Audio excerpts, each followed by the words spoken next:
Hello everyone and welcome back to my channel Edmund Mindaros, and for today's quick tutorial, and I'm going to show you guys on how to resolve Steamclient64.dll error on Steam.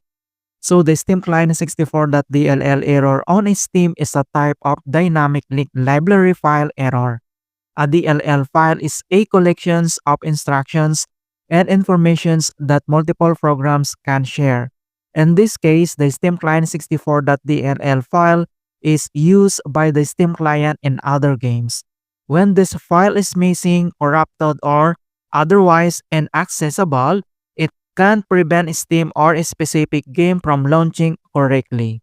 And common cause for this error include accidental deletions of the file being quarantined or removed by antivirus software, malware infections, issues during a game or a Steam update, and power outage or system crash.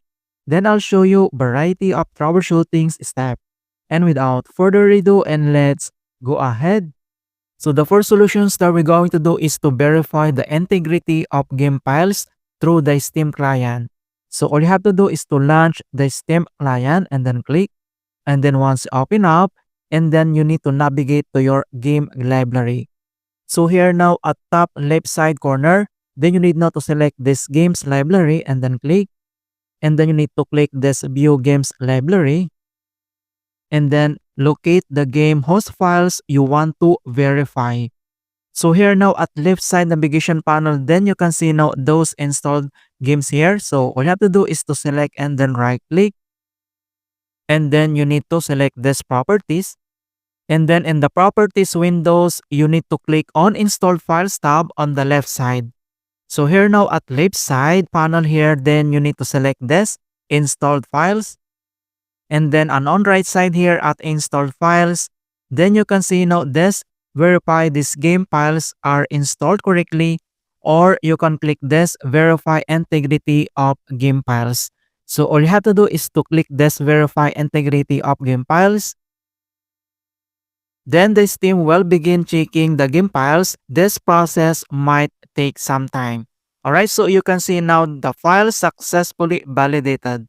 So once the verification is complete, Steam will indicate if any files were missing or corrupted and if they were successfully re-downloaded. So you can see now it's already successfully validated. Alright, so once you're done here, and then we need to close, and the other solutions that we're going to do is to update Steam. So all you have to do is to open up again on Steam client, and then you need to click. And then on top left corner, then you can see this Steam, and then you need to click. And then next step, then you need now to select this, check for Steam clients update, and then click.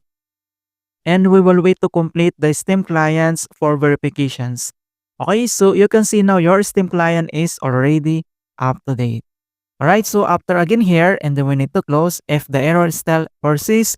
And the next solution that we're going to do is to fix corrupted system files. So all you have to do is to click again on a search menu. And then you need to type the CMD, or this is the command prompt. And then you need to tap or click this run as administrator. If you receive user account control, and then you need to click yes. And once you open up here at administrator command prompt, and then you need to type this command keyword as fc /scan now. So /scan now, that is one word, and then press enter. And beginning system scan, this process will take some time. Beginning verification space of system scan. So here we need to wait to complete the verifications into 100%. So this command keyword as fc scan now is a command used in Windows to run the system file checker or SFC tool, which scan all protected system files on your computer and replaces any corrupted or incorrect versions with the correct Microsoft versions. Then we need to wait to complete the verifications into 100%. And verifications 100% complete, and then we need to close this CMD, and then we need to restart by clicking the power button here at left side corner, and then click this restart. Alright, so that's it guys, and thanks for watching, and please don't forget to like this video and subscribe to my channel for more quality content. Thank you guys, and see you in my next tutorials.